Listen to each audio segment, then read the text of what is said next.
Welcome back, folks. If you love the strange and mysterious, you're in the right place.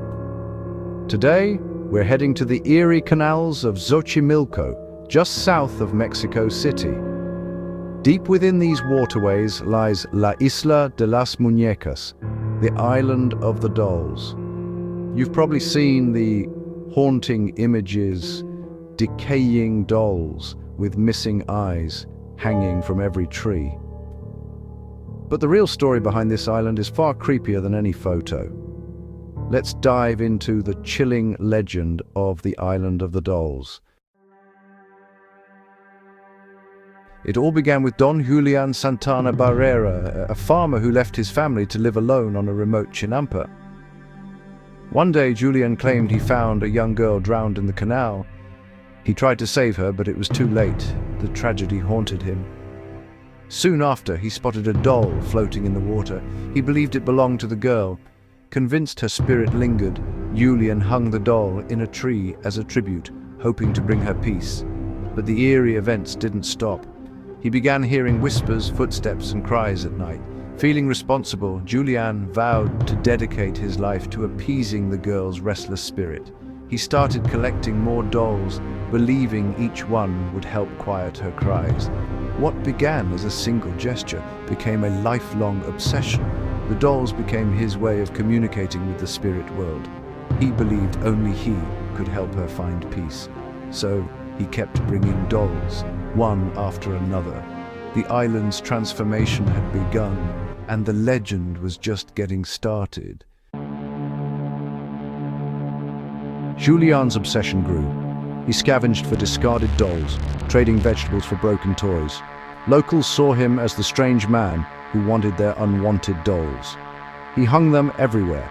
Trees, fences, his shack, never cleaning or fixing them. The doll's decay mirrored the sorrow he felt for the lost girl.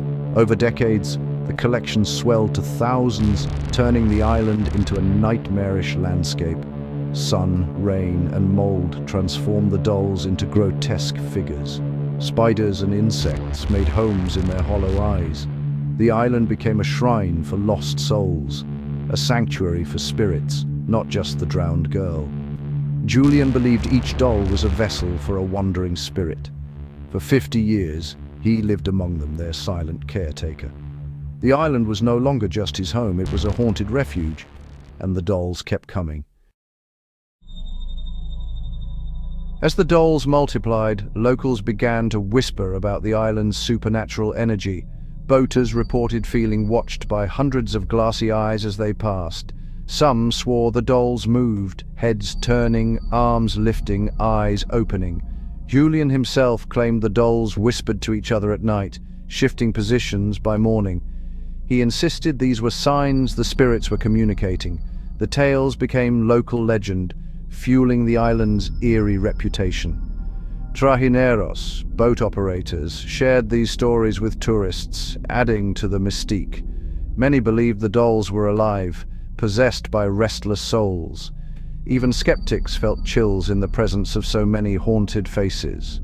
The island's legend grew with every whispered story. For years, the island was a local secret, but the internet changed everything.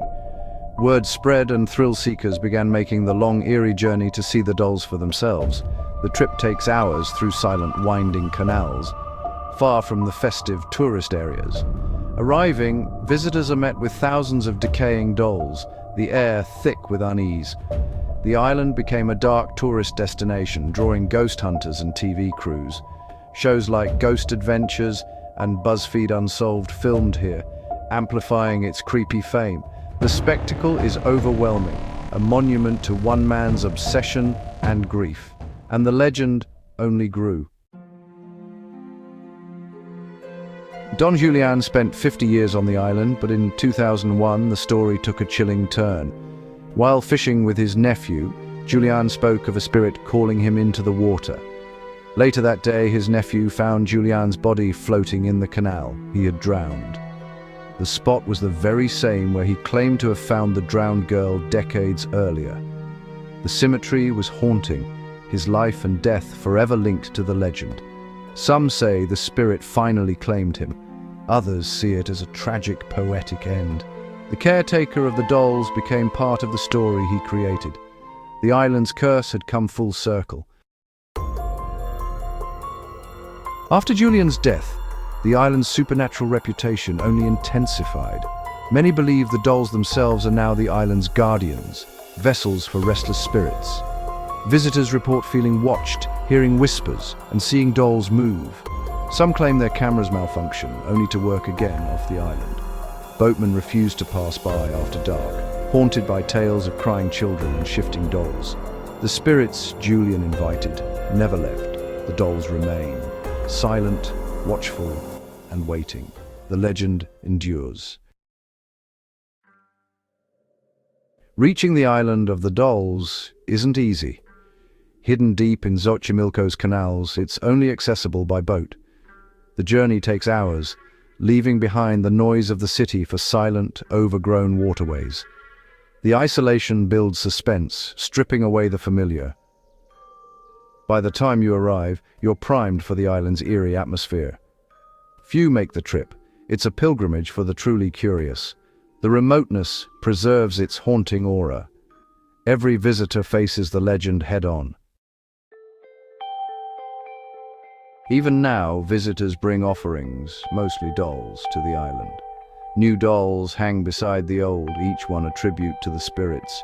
Some leave toys, coins, or ribbons at the altar inside Julian's shack. The tradition keeps the legend alive, with each new doll adding to the island's bizarre tapestry.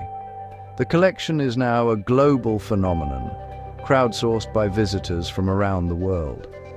The island is ever-changing, a living monument to fear and fascination. The watchers are never alone. The Island of the Dolls has inspired countless horror stories, TV shows, and films. Its chilling visuals and tragic backstory are a goldmine for creators. Shows like Ghost Adventures and BuzzFeed Unsolved brought its legend to new audiences. The island's influence appears in horror anthologies, indie films, and even video games. It's become a cultural shorthand for the uncanny and the haunted. Each new retelling keeps the legend alive. The doll's stare continues to haunt our imagination. Here's the final, most unsettling twist. According to Julian's family, there's no record of a drowned girl in the canal. Some say she never existed. They believe Julian, isolated and lonely, may have invented the story to give his life meaning. But if there was no girl, what did he hear? What spirit haunted him for 50 years? Was it loneliness or something darker? The true nature of the island's haunting remains a mystery. The legend is more chilling for what we can't explain. The Island of the Dolls keeps its secrets. That's the story of La Isla de las Muñecas, a tale of obsession, tragedy, and the unknown. Which part creeped you out the most? The moving dolls, Julian's fate, or the possibility the girl never existed? Let me know in the comments below. If you enjoyed this story, subscribe for more strange and mysterious tales. Thanks for watching and stay safe out there. Until next time.